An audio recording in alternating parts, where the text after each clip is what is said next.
Hi, it's Terry. Okay, this is an entry to my weekly blog spot at TK number 3 POINT 0.blogspot.com.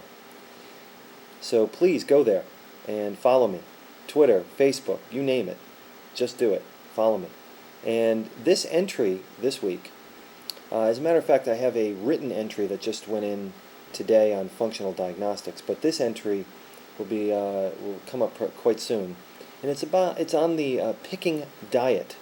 Now, what I mean by that is I don't mean it's you picking a diet.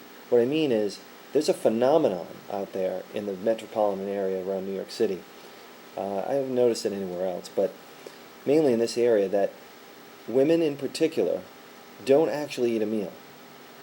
They sort of eat a meal, but they don't really commit to the meal. They never really commit to the dessert. They don't commit to any aspect of the meal time. And whether that's ordering portion sizes that are small, which is not such a bad thing sometimes, depending on the nutrient density of the meal and the quality of the meal. It's the fact that you may not complete the meal, and you're picking and tearing, and it's a little bit of bread here, it's a cracker there, it's a little piece of chicken, it's a couple of sprigs of leafy greens, maybe a vegetable, and of course the dessert. If the dessert comes to the table and you're out to dinner, you're not really digging into the dessert. You're gonna scrape the edges, and you see this quite often. And I've discussed this with some of the female clientele that I have and friends, and I've experienced it enough to know that it actually exists. And what concerns me more is not so much that the calories aren't going in, or maybe you're not getting enough calories. It's the mindset behind it.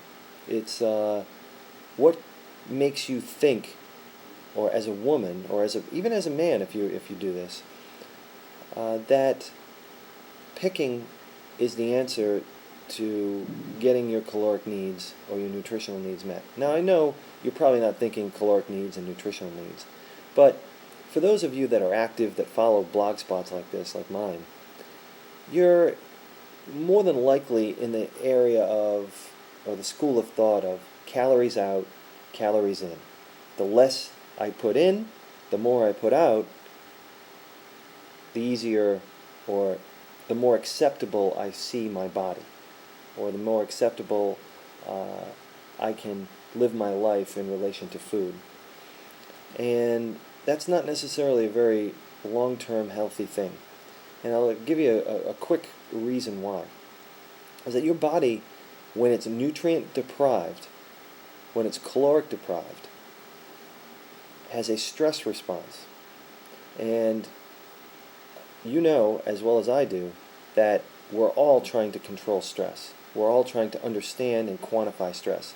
So, at Appearing for Life, and my work in particular, is about being that stress detective, understanding all the aspects of stress and quantifying it for you on a clinical level and on a subjective level.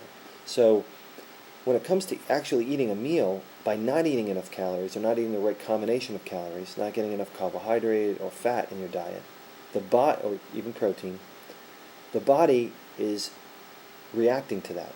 It's saying, I must raise the stress level to compensate, to understand what's happening, to mobilize or slow down my metabolism in response to this. And there's a big problem with that. There can be digestive-related problems, but more importantly, the effect, the stress, the chronic stress effect, whatever it causes, however it happens, however it manifests, is more of an emotional mindset issue. It means that as the body is under stress, the mind becomes under stress as well.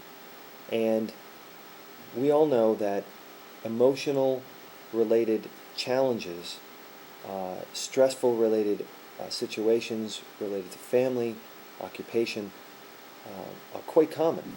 And we can really identify those as real stress. We can say, I had a fight with so-and-so, an argument, or heated conversation, or someone died. These are real things, and this is not something that we can avoid. But we can change the way we perceive it, and we can change how our bodies able to cope with stress.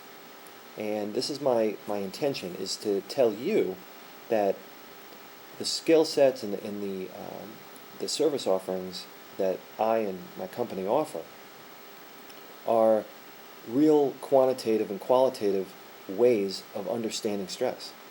And what I do is I take inventory, and I coach and I teach and I use hypnosis and I use motivation techniques, and I live by example as a way, a model, as a metaphor, a personification of how you can tolerate stress, how your body can cope with it better, how you can be healthier, and how your mindset can move along with that progression.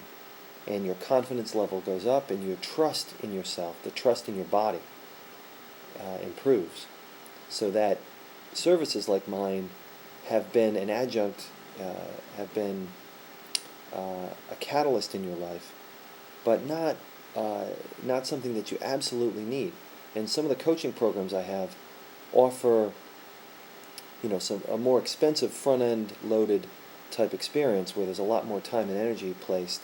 And what I tend to do is phase people out as they sort of graduate from my program, so that they're autonomous and they're self-sufficient, and that they use me as a consultant after a certain period of time. So I like the methodology that I use. I think it's quite unique, and I like touching on these subjects like the picking diet and the low-fat myth and understanding stress, the stress detective. I use these buzzwords because they resonate with the population. People understand and can connect with these phenomenons that are happening. They're occurring right before your eyes, but a lot of people in my field don't really talk about it, or they talk about it maybe too bland, or they beat around the bush and they don't really get into the specifics, or they may not even really know how to impact your life and how to make change, or help yourself create the change that you desire.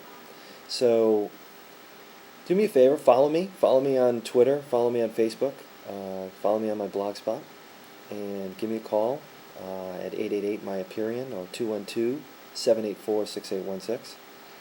You can contact me at info@AperionForLife.com, and look for my next blog entry in the near future.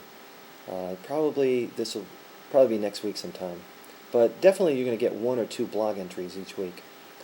And there's a big media launch scheduled for me quite soon, so keep an eye on your local newspaper and etc. Okay, nice talking.